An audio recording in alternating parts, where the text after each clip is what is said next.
Hawaiian Punch. Ngayon, para madali rin lang, bumili na lang tayo ng orange na powder na juice. Okay. Tapos, imbes na sa tubig lang natin siya,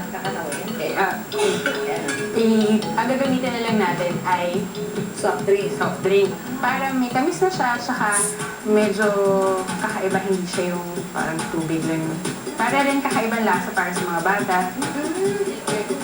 Bakit na pala tubig yan? Hindi na, bali yung soft drink na ang tubig mo. Tapos, para rin magandang tignan, lalagyan natin siya ng prutas.